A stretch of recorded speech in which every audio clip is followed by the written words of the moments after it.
Sometimes life doesn't change because you open the right door. Sometimes it changes because you accidentally open the wrong one. Nathan Brooks had spent 20 years building certainty. Every investment was calculated. Every contract was reviewed twice. Every decision carried the weight of thousands of employees and one little girl who believed her father could solve anything. As the founder of one of Chicago's fastest-growing real estate companies, people admired his discipline more than his wealth. But none of them saw the quiet evenings when he sat alone at the kitchen table after putting 9-year-old Lily to bed, staring at an empty chair that had belonged to his late wife. Success had filled every bank account he owned, yet it had never filled the silence inside his home. That Monday morning was supposed to mark a fresh beginning. After months of searching, Nathan had finally purchased what every luxury magazine called the crown jewel of downtown Chicago, a breathtaking penthouse overlooking Lake Michigan with floor-to-ceiling windows, a private rooftop terrace, and enough space for Lily to laugh without the echoes reminding him of everything they had lost. His attorney congratulated him. His assistant smiled as she handed him the polished silver key. Even Lily bounced excitedly beside him, clutching her stuffed rabbit beneath one arm. "Does this mean we'll finally have a place that feels like home?" she asked with hopeful blue eyes. Nathan smiled gently before brushing a loose strand of blonde hair away from her face. "That's exactly what this means." The private elevator climbed quietly toward the top floor. Soft instrumental music drifted through hidden speakers while afternoon sunlight spilled across polished marble walls. Everything about the building whispered perfection. Nathan stepped out first, reading the engraved apartment number 1 last time before sliding the key into the lock. It turned smoothly. No alarms sounded. No warning appeared. The heavy walnut door slowly opened. Warm light spilled into the hallway along with the comforting smell of freshly baked cinnamon bread. Nathan frowned. Interior decorators usually didn't bake. Lily peeked around his arm, her curiosity replacing excitement. Somewhere inside, soft footsteps crossed hardwood floors. Then a young woman appeared. She looked no older than 26, wearing a simple cream-colored sweater, blue jeans, and a light flower dusting across her hands. Her long chestnut hair was tied back carelessly as though she had been busy preparing lunch rather than expecting visitors. She froze the instant she saw them.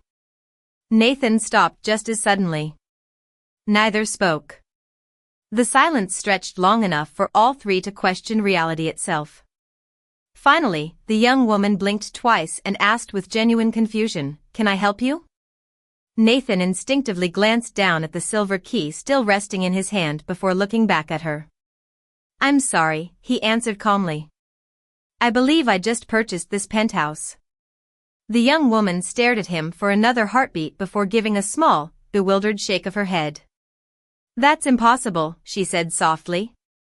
"Because I've been living here for almost 6 months." Lily tugged lightly on her father's sleeve, her voice barely above a whisper. "Daddy, are we in the wrong house?" Nathan looked from his daughter to the stranger standing inside the doorway, then toward the identical hallway stretching behind him. For the first time in longer than he could remember, the man who never made mistakes had absolutely no idea what to do next. Emily Carter slowly lowered the wooden spoon she had been holding, her eyes moving from Nathan's tailored suit to Lily's uncertain expression and finally to the silver key still resting in his hand. Nothing about the man standing at her front door suggested dishonesty. He looked confused rather than confrontational, and the little girl beside him looked as though she was trying very hard to understand a world that suddenly no longer made sense. Emily stepped aside just enough to reveal the bright apartment behind her. Fresh flowers rested on the kitchen island. Children's watercolor paintings decorated one wall. A small golden retriever lifted its head from a nearby rug before lazily wagging its tail. It did not look like the home of someone pretending to live there. Nathan quietly reached inside his jacket and removed a leather folder. Without raising his voice, he unfolded the purchase agreement and handed it toward her. "The closing was finalized at 10 o'clock this morning," he explained. "Every document was signed."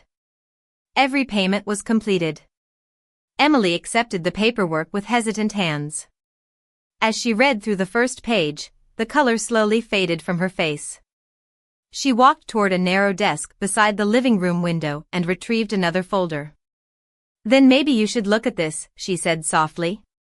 Nathan opened the documents she offered him.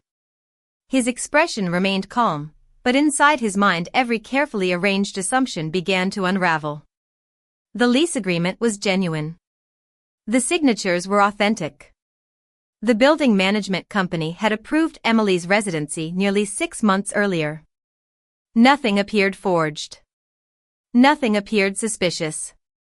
Lily looked from one adult to the other before asking the question neither of them wanted to answer. "Does that mean both of you live here?" Neither responded immediately. The silence felt heavier than the skyline stretching beyond the enormous windows. A moment later Nathan removed his phone and called his attorney. "Daniel, I need you to verify something immediately," he said in his steady voice. "I have possession of the key, the contract is complete, but someone is already legally occupying the property." Several long seconds passed while Daniel searched the digital records. Finally, his normally confident voice carried an unfamiliar uncertainty. "Nathan, I think there has been a serious administrative mistake.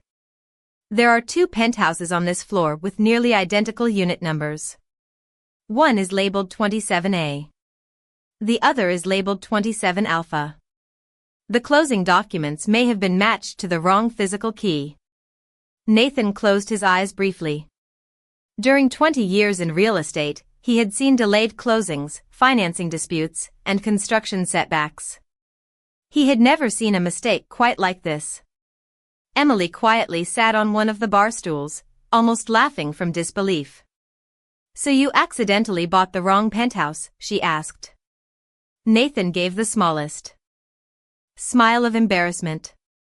"Apparently I accidentally opened the wrong future." Daniel continued speaking through the phone. "Building management cannot correct this today. The legal records, electronic access, insurance registration, and title transfer will all need review. It may take several business days before everything is sorted out." Nathan thanked him and ended the call. Another silence settled across the apartment, though this one felt less awkward than before. Emily looked toward Lily, whose shoulders had slowly slumped with disappointment. "You were excited to move today, were you not?" Lily nodded politely.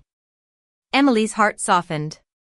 She remembered moving into Chicago after losing both parents within the same year, carrying nothing except 2 suitcases and hope that tomorrow might feel lighter than yesterday. She knew exactly how disappointment could echo through an unfamiliar room. Taking a slow breath, she looked back at Nathan. "Until the lawyers untangle this mess," she said with quiet kindness, "maybe we should figure out the next right thing instead of arguing about the wrong door." Nathan had negotiated billion-dollar developments without raising his voice, but standing inside a penthouse that legally belonged to 2 different futures was unlike anything he had ever experienced. He looked toward Lily, whose excitement had quietly faded into patient uncertainty. She had inherited that patience from her mother, and every time Nathan noticed it, his heart felt both grateful and heavy. Emily rose from the kitchen island and poured 3 glasses of cold lemonade before placing them gently on the dining table. "We probably think better when nobody is standing in the doorway," she said with an encouraging smile. Nathan hesitated for only a moment before nodding. The apartment suddenly felt less like disputed property and more like an ordinary home where kindness still mattered. Sunlight poured through the enormous windows, painting long golden reflections across the hardwood floor while sailboats drifted peacefully across Lake Michigan far below. Lily wandered toward the bookshelf near the fireplace. Instead of expensive decorations, she found children's storybooks, sketchpads, and rows of paintbrushes neatly arranged inside woven baskets. "Do you paint?" Lily asked with genuine curiosity. Emily smiled warmly. "I teach art classes at a community center on weekends. During the week I illustrate children's books from home." Lily carefully picked up a watercolor picture of a small lighthouse standing beside a calm ocean. My mom used to paint sunsets, she whispered. Emily noticed Nathan lower his eyes for a brief moment. She did not ask questions. Some stories deserved time before words. Nathan finally looked around the apartment with fresh attention. Nothing inside reflected luxury for the sake of appearance. The furniture was comfortable rather than extravagant. Fresh herbs grew beside the kitchen windows. A half-finished canvas rested near the balcony door, showing a father holding a little girl's hand while walking beneath autumn trees. The scene felt strangely familiar, although they had never met before today. Emily noticed him studying the painting. I like drawing ordinary moments, she explained softly. People spend so much time chasing extraordinary lives that they forget how beautiful simple afternoons can be. Nathan found himself smiling without realizing it. He had attended countless charity galas surrounded by crystal chandeliers and famous guests, yet he could not remember the last conversation that felt this honest. His phone vibrated against the table. The display showed 3 missed calls from board members, 2 financial reporters, and 1 assistant asking whether he had settled into the new residence. Without answering, he quietly silenced the device and slipped it back into his pocket. For the first time in months, business could wait another hour. Emily noticed but politely pretended not to. Lily wandered toward the balcony where flowering plants lined the railing. "Daddy, look," she called happily.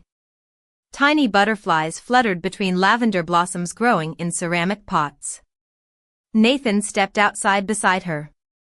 The afternoon breeze carried the fresh scent of flowers mixed with the distant sound of boats crossing the lake. It felt peaceful in a way his expensive houses never had. Emily joined them carrying a small bowl of birdseed. Within seconds several bright cardinals landed along the railing as though they already trusted her gentle routine. Lily laughed with delight, her bright voice filling the quiet air. Nathan stood completely still.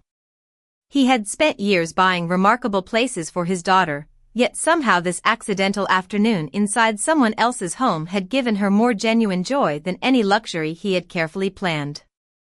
Emily looked toward the city skyline glowing beneath the late afternoon sun.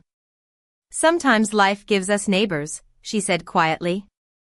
"Sometimes it gives us unexpected guests." Nathan looked at Lily feeding birds beside her and answered with a thoughtful smile. "And sometimes it quietly reminds us that a home has very little to do with the name written on the deed." The temporary arrangement that was supposed to last only a few hours quietly stretched into the evening. Building management confirmed that nothing could be corrected until the legal department completed its review, and every professional involved repeated the same apology with different words. Nathan had spent a lifetime believing that every problem could be solved by efficiency, yet this one demanded something far less familiar. It demanded patience. Emily insisted that neither he nor Lily should spend the night searching for a hotel while the paperwork remained uncertain. "There are 3 guest rooms," she said with an easy smile. It would be a shame if they stayed empty while 2 good people were carrying suitcases across downtown. Nathan hesitated. Accepting kindness had always been more difficult than offering it. Lily gently squeezed his hand before whispering, "Daddy, I think she means it." He looked at Emily again and saw no expectation hidden behind her generosity, only simple sincerity. "Thank you," he answered quietly. "We will stay only until this situation is resolved." Emily smiled. "That sounds fair." As the sun slowly disappeared behind Chicago's skyline, warm light from the kitchen filled the apartment. Emily rolled fresh pizza dough across the marble countertop while Lily eagerly sprinkled cheese exactly where she believed every slice deserved extra flavor. Flour somehow ended up on both of their noses, and before long they were laughing over a crooked pizza that looked nothing like the picture in Emily's cookbook. Nathan stood nearby, sleeves rolled above his wrists, chopping vegetables with surprising precision. "You cook?" Emily asked with pleasant surprise. Nathan nodded. "After my wife passed away, I realized cereal could not become a permanent dinner plan. Emily looked at him with quiet understanding. I imagine Lily appreciated that decision. Nathan glanced toward his daughter, who was proudly arranging pepperoni into the shape of a smiling face. She deserved better than survival, he replied softly. She deserved normal. Emily did not answer immediately. Instead, she gently placed the baking tray into the oven before saying, "Sometimes normal is simply eating together." Those words lingered in the room long after the oven door closed. During dinner, conversation came naturally. Lily talked about her elementary school, her favorite science teacher, and the library where she checked out more books than anyone else in her class. Emily listened with genuine interest, asking questions that made Lily feel important rather than merely adorable. Nathan quietly noticed something he had not seen in a very long time. His daughter was not forcing herself to smile out of politeness. She was smiling because she had forgotten to be careful with her happiness. After dinner, Emily carried out a small wooden box filled with watercolor pencils. "Would you like to draw before bedtime?" she asked Lily. The little girl's eyes brightened instantly. Together they sat beside the large living room windows overlooking thousands of city lights. Emily demonstrated gentle brush techniques while Lily carefully painted bright blue butterflies flying above a peaceful lake. Nathan remained in the background with a cup of coffee warming his hands. He watched without interrupting. The apartment was almost silent except for soft jazz playing from an old speaker and the quiet scratching of colored pencils across textured paper. It was the kind of peaceful evening money could decorate but never purchase. Nearly an hour later, Lily carried her finished painting toward her father. In uneven handwriting, she had written one simple sentence beneath the butterflies. "Every beautiful surprise begins with one unexpected door." Nathan felt his throat tighten. Emily pretended to organize the art supplies, giving him the privacy of that small emotional moment.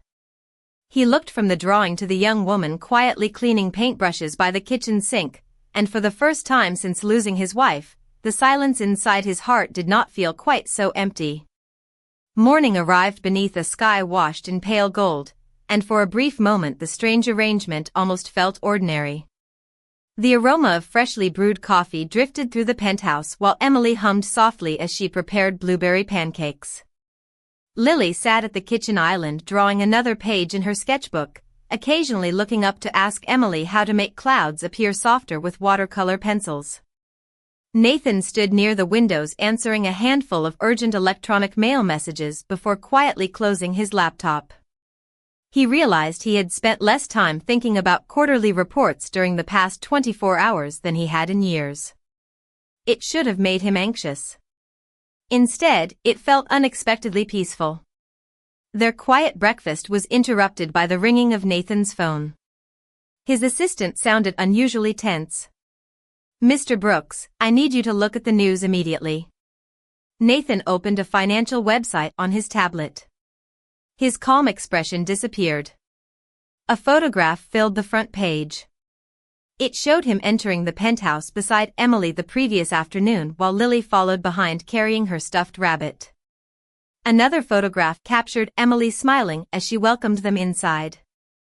The headline above the images was far less kind than reality. Billionaire real estate executive secretly moves into luxury penthouse with mysterious young woman. Within minutes, dozens of similar stories appeared across entertainment websites and social media platforms. Anonymous sources invented details that had never happened. Comment sections filled with speculation from strangers who knew nothing about the truth. Emily noticed Nathan's silence before he turned the screen toward her. Her smile slowly faded as she read the headlines. She did not become angry. She simply looked disappointed. "People always seem to prefer exciting stories over honest ones," she said quietly. Nathan immediately reached for his phone. "I will have my legal team issue a statement before noon." Emily gently shook her head. "A statement might protect your company." She paused before looking toward Lily. "But it will not stop people from deciding who I am before they have ever met me." Lily looked between the two adults with worried eyes. Why are people saying mean things? Nathan knelt beside his daughter. Sometimes people see only one picture and believe they know the whole story. Lily frowned thoughtfully. That does not sound very fair. No, Nathan admitted. It rarely is. The morning became increasingly difficult. Reporters gathered outside the building entrance. Camera crews waited across the street. Nathan's board members called one after another, urging him to leave the apartment immediately before investors grew even more concerned. One director spoke bluntly. Distance yourself from the woman until this blows over. Nathan ended the call without answering. He looked across the living room where Emily quietly folded a blanket that Lily had used the night before. She had shown nothing except kindness since the moment he accidentally opened her door. Yet now she was carrying the weight of accusations created by people who had never spoken a single word to her. Emily finally broke the silence. Your company employs thousands of families. They should not suffer because of me. Nathan stepped forward. This situation is not your fault. She offered a gentle smile filled more with grace than sadness. Fault does not always determine who pays the price. She walked toward the guest room where her small travel suitcase rested inside the closet. Nathan watched in quiet disbelief as she calmly began placing her belongings inside. What are you doing? He asked. Emily zipped the suitcase before answering. Removing the easiest target. Lily's eyes instantly filled with tears. Please do not leave. Emily knelt and hugged her gently. Kind hearts sometimes have to walk through difficult mornings, she whispered. But that does not mean they stop caring about the people they meet. Nathan stood completely still, listening to the growing noise of reporters somewhere below while realizing that the loudest storm was no longer outside the building. It had quietly entered the home that had only just begun to feel real. Emily waited until the early afternoon before leaving. She did not make a dramatic farewell, nor did she offer speeches meant to ease anyone's conscience. She simply folded the blanket Lily had forgotten on the sofa, watered the flowers beside the balcony one last time, and placed her apartment keys on the kitchen counter beside a handwritten note for the building manager explaining that she would stay with a friend until the legal confusion had been resolved. Nathan watched every quiet movement without finding the right words to stop her. Throughout his career he had convinced investors, judges, and city officials to believe in impossible projects, yet standing before one kind-hearted woman carrying a single suitcase, he discovered that persuasion meant very little when someone had already chosen sacrifice over comfort. Lily stood near the front door hugging her stuffed rabbit tightly. Will we still see each other? She asked with a trembling voice. Emily smiled gently and knelt until they were eye level. I hope so, she answered honestly. Some people come into our lives for only a short season, but that does not make the kindness they leave behind any smaller. She reached into her tote bag and carefully removed a wrapped canvas no larger than a notebook. This belongs to you. Lily slowly peeled away the paper. It was the watercolor painting they had started together the night before, but Emily had quietly finished it after everyone had gone to sleep. The blue butterflies now flew across a bright morning sky above a father and daughter holding hands beside the lake. At the bottom, written in graceful lettering, were the words, "The best homes are built by the people who choose one another every day." Lily threw her arms around Emily without saying another word. Nathan looked away toward the windows, giving them the privacy of that small goodbye while silently wishing the apartment did not suddenly feel so large. Emily stood and turned toward him. Thank you for treating me with respect, she said. Not everyone with influence remembers how. Nathan met her eyes. Thank you for reminding my daughter that happiness can still arrive unexpectedly. Emily nodded once before opening the front door. The hallway beyond seemed strangely cold compared with the warmth inside. As the elevator doors quietly closed around her, the apartment fell into a silence unlike any Nathan had experienced. It was not the peaceful silence of the previous evening. It was the hollow silence left behind when kindness quietly walked away. Hours passed. Reporters gradually disappeared from the street below after deciding there was no longer a story worth chasing. Nathan remained inside, ignoring meetings and unanswered calls. He wandered through the apartment noticing details he had overlooked before. The herb garden still carried the scent of fresh basil. 3 coffee mugs rested beside the sink because Emily had forgotten to wash the last one before leaving. A small step stool remained beside the bookshelf where Lily had searched for children's stories. Nothing expensive had changed, yet everything meaningful had.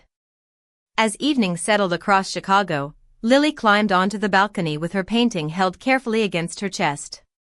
The cardinals returned exactly as they had the day before, landing along the flower boxes as though expecting someone else to greet them. "Daddy," she whispered, "they came back." Nathan stepped beside her. The birds waited only a moment before flying away again. Lily looked up at him with quiet sadness. "Do you think Miss Emily will come back too?" Nathan stared across the glowing skyline where thousands of windows reflected the setting sun.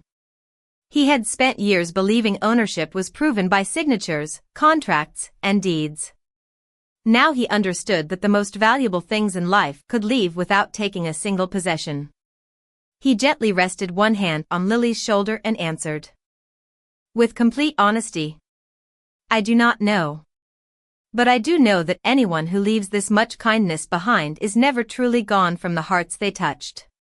The next morning Nathan arrived at headquarters before sunrise, long before the executive elevators filled with polished shoes and hurried conversations. The building that usually reflected confidence now felt strangely unfamiliar. Every television in the lobby quietly replayed the same photographs that had spread across the internet the day before. Employees lowered their voices as he walked past, not because they believed the rumors, but because uncertainty always made people careful. Nathan stepped into his office overlooking the Chicago River and closed the door without turning on the lights. The city slowly awakened beyond the glass while he placed Emily's handwritten grocery list, which Lily had accidentally tucked inside the watercolor painting, on his desk. It was nothing more than a list of flour, milk, blueberries, and birdseed, yet somehow it reminded him that the person the world had judged without mercy had been thinking about breakfast and feeding birds instead of protecting herself. His attorney Daniel entered carrying several folders. "We found something unusual," he said quietly. Nathan looked up immediately. "Tell me." Daniel placed the files across the conference table. The mistake involving the Penthouse was not entirely random. Someone manually changed the electronic unit designation less than 12 hours before the closing documents were finalized. The security records show an executive access code. Nathan's expression became still. "Who had authorization?" Daniel hesitated. "Only 6 people. You, me, the chief legal officer, the director of acquisitions, the information technology administrator, and executive vice president Victor Langford." Nathan slowly repeated the last name. Victor had spent years competing for greater influence inside the company. He was brilliant, ambitious, and endlessly concerned with public image. Yet until now Nathan had never imagined he would manipulate company systems. Why would he do this? Daniel opened another folder. Yesterday morning, before the photographs appeared online, an anonymous message containing your arrival time and apartment number was sent to 3 entertainment reporters. The message originated from a company server assigned to Victor's executive assistant. The room fell silent. Nathan walked toward the window, resting one hand against the cool glass. The pieces quietly began fitting together. A confusing property transfer. Reporters arriving almost immediately. Carefully timed photographs. Rumors spreading before facts could exist. None of it had been accidental. Someone had expected embarrassment to weaken his leadership before the upcoming board election. Daniel spoke carefully. Emily Carter was never the target. She was simply the easiest person to place inside the story. Nathan closed his eyes briefly. Those words settled heavily inside him. Emily had given away her peace to protect people she barely knew, while someone else had treated her life as a disposable headline. Across town, Emily unlocked the small apartment belonging to her longtime friend Hannah. She smiled politely whenever Hannah offered encouragement, but once alone she quietly unpacked her suitcase beside the guest bed. Her phone contained hundreds of messages from strangers she had never met.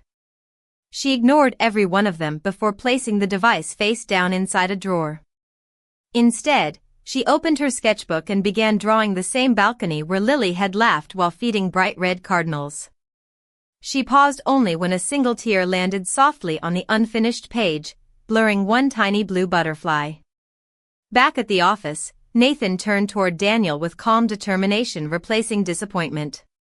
"We are not issuing another vague public statement," he said firmly. "We are finding every fact. Every record. Every message. And when the truth is complete, Emily will never have to defend her character again." Daniel nodded. For the first time since The Wrong Door had quietly changed 3 lives, Nathan understood that this story was no longer about a mistaken apartment. It had become a test of whether dignity would remain silent or finally be given the voice it deserved. 2 days later, every major news network received the same invitation. Nathan Brooks would make a public statement from the headquarters auditorium at exactly 10 o'clock on Friday morning. Financial analysts expected an announcement about investors. Reporters expected another carefully worded apology. Social media influencers arrived hoping for one more dramatic headline. Instead, they walked into a room arranged with remarkable simplicity. There were no oversized company banners, no dramatic lighting, and no carefully rehearsed slogans. Only a single podium stood beneath soft white lights while rows of chairs slowly filled with journalists, employees, shareholders, and members of the board. Victor Langford entered wearing his usual confident smile. He greeted reporters with effortless charm, convinced the growing controversy would finally weaken Nathan's influence before the upcoming leadership vote. Daniel quietly watched him from the back of the room without revealing a single expression. At precisely 10 o'clock, Nathan stepped onto the stage. The room immediately fell silent. He did not carry notes. He did not begin with legal language or corporate achievements. Instead, he looked directly toward the cameras and spoke in the calm voice that had earned trust long before he became wealthy. 3 days ago, an innocent woman became the center of a story she never chose. Before I discuss my company, I would like to discuss fairness. The audience grew completely still. Nathan continued. Emily Carter welcomed a father and his daughter with kindness after an administrative mistake brought us to her front door. She asked for nothing. She demanded nothing. Yet she became the target of rumors created by people who valued attention more than truth. Several reporters slowly lowered their cameras. Nathan nodded toward the large screen behind him. Daniel activated the presentation. One by one official documents appeared. Building access records. Time-stamped electronic logs. Internal communication records. Security reports. Each piece connected perfectly with the next. The audience watched as the altered unit designation was displayed beside the original digital records, followed by electronic messages sent anonymously to media outlets before Nathan had even arrived at the penthouse. Quiet whispers spread across the room. Nathan never raised his voice. The confusion surrounding the apartment was real, he explained. The public scandal that followed was carefully manufactured. Daniel displayed the final evidence, confirming that the unauthorized system changes and anonymous media messages originated through executive accounts connected to Victor Langford's office. Every conversation inside the auditorium stopped. Victor's confident smile disappeared. He slowly stood, attempting to explain that someone else must have accessed his credentials, but the board chair quietly interrupted him. The independent audit confirms the activity originated from your encrypted authorization device, which never left your possession. No one argued after that. The silence that followed felt heavier than any accusation. Nathan looked toward the audience once more. Today I am not asking you to trust me because I am a businessman. I am asking you to remember that every headline contains real people. Emily Carter deserved gratitude, not suspicion. My daughter deserved peace, not public spectacle. Truth deserves patience. The room remained motionless. Several reporters exchanged embarrassed glances as they reviewed the stories they had published only days earlier. A veteran journalist slowly raised his hand. "Mr. Brooks," he asked quietly, "where is Miss Carter today?" Nathan offered the smallest smile. "Hopefully somewhere peaceful. She has already carried more than her share of this story." When the conference ended, the board immediately announced an internal investigation and suspended Victor from all executive responsibilities pending the final legal process. Outside the building, reporters no longer chased sensational rumors. Instead, they spoke about integrity, accountability, and the quiet teacher whose simple kindness had exposed the character of everyone around her. Across town, Emily sat beside the window of Hannah's apartment, completely unaware that the same world which had judged her so quickly had finally fallen silent long enough to hear the truth. 1 week later. The lawyers completed every remaining document, corrected every registry entry, and officially transferred the proper ownership records. The administrative mistake had finally been erased, but Nathan discovered that fixing paperwork required far less courage than repairing the distance left inside a human heart. The luxurious penthouse overlooking Lake Michigan now belonged entirely to him, exactly as it had been intended from the beginning. Yet when he unlocked the front door, the apartment felt strangely unfamiliar. The herb garden had begun to fade without Emily's careful hands. The balcony welcomed the afternoon sun, but no bright laughter drifted through the air. Even the cardinals that once visited each evening seemed to choose another rooftop. Lily quietly walked through the living room carrying the watercolor painting Emily had given her. She looked around before asking the question Nathan had secretly been asking himself every day. "Daddy, why does everything look right but feel wrong?" Nathan smiled gently, although his eyes carried the weight of understanding. "Because houses can belong to people," he answered softly. "Homes belong to hearts." That afternoon Nathan signed one final document. Instead of celebrating ownership of one of the most valuable residences in Chicago, he instructed his attorney to place the penthouse on the market. Daniel looked at him with surprise. "You searched almost a year for this place." Nathan nodded. "I was searching for the wrong thing." The sale moved quickly. Luxury properties always attracted buyers, but Nathan no longer measured success by square footage or skyline views. 2 days later he drove through a quiet neighborhood lined with maple trees just beginning to turn golden. Lily sat beside him holding a carefully wrapped package. "Do you think she will be happy to see us?" she asked hopefully. Nathan smiled. "I hope so. But whether she is or not, she deserves to know that someone remembered her kindness." They stopped in front of a modest brick apartment building where flower boxes decorated nearly every window. Nathan walked to the entrance with Lily holding his hand. After one steady breath, he knocked. Footsteps approached from the other side. The door slowly opened. Emily stood there wearing a simple blue sweater with a sketchbook tucked beneath one arm. For a brief moment no one spoke. The silence was not awkward. It was gentle, like the quiet after a long-awaited sunrise. Then Lily smiled so brightly that words became unnecessary. She hurried forward and wrapped her arms around Emily, who laughed through unexpected tears as she embraced the little girl just as warmly. Nathan waited until they stepped apart before speaking. "I came to thank you," he said. "Not for opening a door that day, but for opening something much more important for both of us." Emily looked at him with quiet curiosity. Nathan handed her a small envelope. Inside was not a property deed, a business proposal, or an expensive gift.